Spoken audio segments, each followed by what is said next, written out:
Okay, so I realise that I have been a little bit absent. I missed my weekend video, but I have an excuse. We got a puppy on the weekend and her name is Poppy and she's a Hungarian Vizsla and she's so cute. She turns 9 weeks tomorrow and she has been keeping us awake a lot at night. No amount of concealer can fix this situation that's going on here with these dark circles, but that's all right, I'll soldier on. I'm loving having her. She's just an absolute delight, and to see her interacting with Fritz, our cat, is just endless entertainment. I love her. I love them both. And I'm so happy that they get along. Well, they're learning to get along. Today I'm looking at the 3 fragrances that were released by the house Courtois Mourot, which they did in collaboration with the actress Giovanna Antonelli. I bought the coffret, which has the 3 fragrances in 15ml bottles, which I thought was perfect.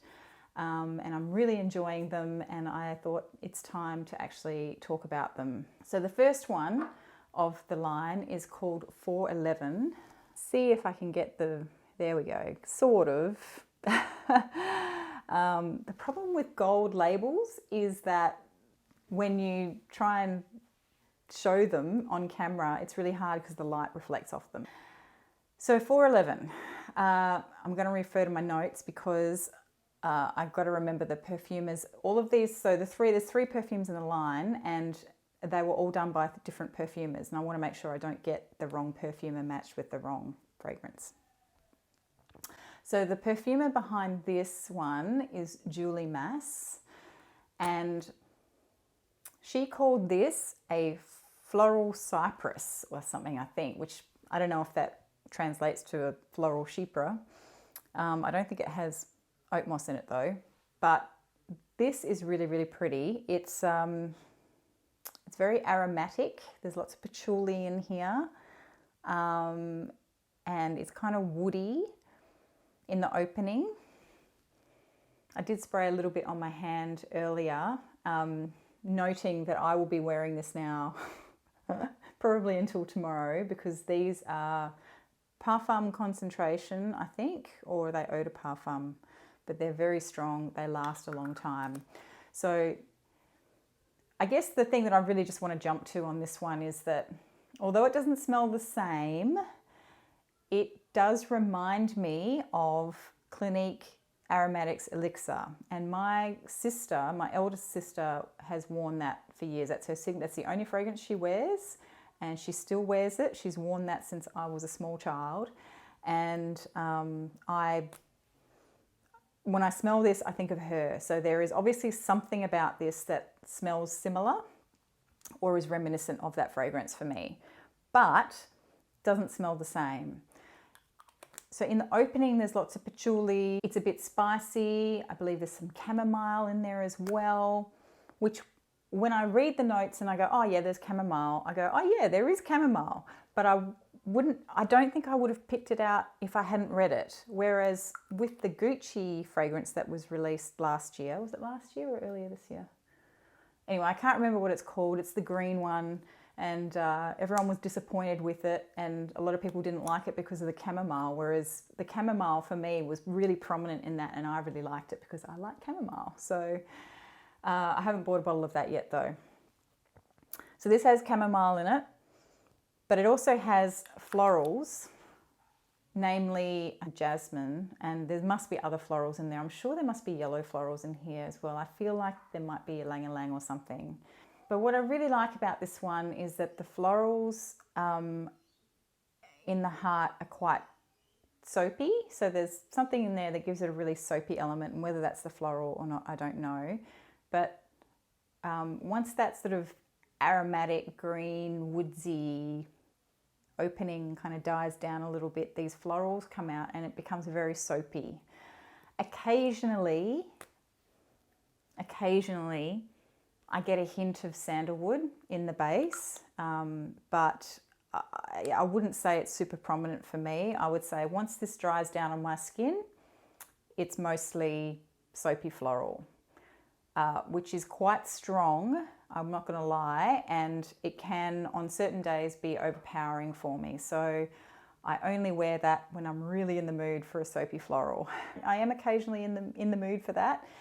It consequently makes you feel very clean as well, so without smelling like laundry detergent. So I do really like this one. It's not super sweet. I would say this was my second favourite when I first tried them. The next one is called 611 Extremo. There we go. So this one is really sweet in the opening. It's definitely the sweetest out of all of them, and it's totally different from the 411. The perfumer behind this is Cecile Matton, and this is a floral oriental. When I first smell this in the opening, and every time I take the cap off, what I smell is a jar of lollies, basically. It is so sweet and very young smelling, very whimsical. And the thing that I like about this fragrance, even though it's very sweet and it's probably more on the sweet side than I would normally go for, is that vanilla and the benzoin that gives it that sweetness in the opening does start to die down in the dry down. And in the dry down, the flowers come out more. But the jasmine and the tuberose play like a tag team. So every few minutes or every half an hour, it sort of smells a little bit different to me. So it kind of keeps me a little bit intrigued. And that's what I like about this fragrance, is that it seems to change a little bit on my skin as time goes on. It's not linear, and it's not linear in the dry down. Even when it's dried down, it still changes, and the different elements come out at different times for me. So I quite like that. There is a licorice note in here that's noted. Sometimes I get it and sometimes I don't. So I guess that's part of that whole thing that I like about this fragrance, in that it changes and it's never the same all the time. And I think it works. I think it works in this fragrance. So even if you don't like licorice, I would still recommend giving it a sniff, but only if you like sweet fragrances, because this is sweet. The last one, and you can probably already tell that it's my favorite, just by the look on my face. Oh my gosh, I love, love, love this fragrance. This is 811 Absoluto. Now, when I smell this, what I get in my mind, I get dark chocolate coated licorice and some dark fruits, some dried dark fruits. And that's what it smells like to me in the opening. It's quite sweet, but it's not too sweet. It's really, really beautiful. So this has a lot of patchouli in it. It's got amber, it's got honey, it's got, I think it has tolu balsam in it, so it's balsamic as well. So it's very rich. It's by far the darkest of the three, and it's a very rich fragrance. It's bordering on sticky. It's a little bit heavier, and it just envelops you.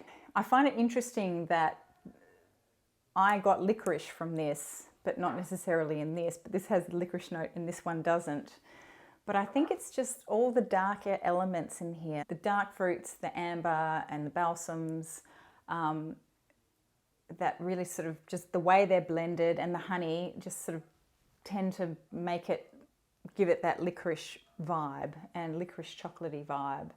And then the patchouli, there's a lot of patchouli in here, and that gives it more of a green lightness. So it sort of cuts through that what otherwise would be a very cloying and thick fragrance. The patchouli lifts it a little bit, and I think makes it much more wearable for a broader mass of people, but also more wearable any time of the year. So I would wear this all year round, although I definitely do feel like I would prefer to wear it more in the evening or in the cooler months. It just, I don't know what it is about this fragrance, but every time I put it on, makes my eyes want to roll back in my head, basically. It is just really, really beautiful, and it's very comforting to me. And I think the things that I like about this fragrance have similarities with another fragrance that I just absolutely adore, which is sadly discontinued. So I'm sort of hoarding the one bottle I have of that. I find this really intoxicating, and I am very much looking forward to COVID-19 being over so that I can go out at night. And I think the first night that I go out, I'll be wearing this, if there's any left, because I have pretty much worn this entire amount since we've been in lockdown. It's just become my comfort scent. So I forgot to mention the perfumer, which is terrible given that it is my favorite of the three. And her name is Mathilde Bijaoui. I think it is an absolutely stunning fragrance. As I said, all three of them are beautiful. They are all three very different fragrances. Do not expect, if you were to buy the coffret like I did, don't expect them to all have like a similar underlying DNA. They don't. They're completely different perfumes.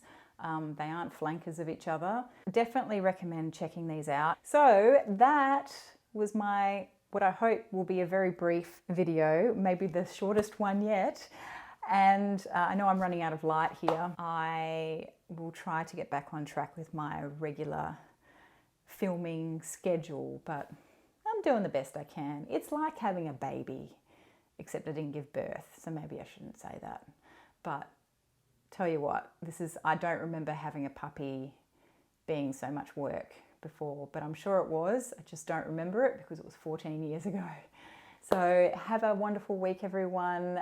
Sorry it was late, and I will try to keep to my regular schedule from now on. Okay, bye. Can you say hello?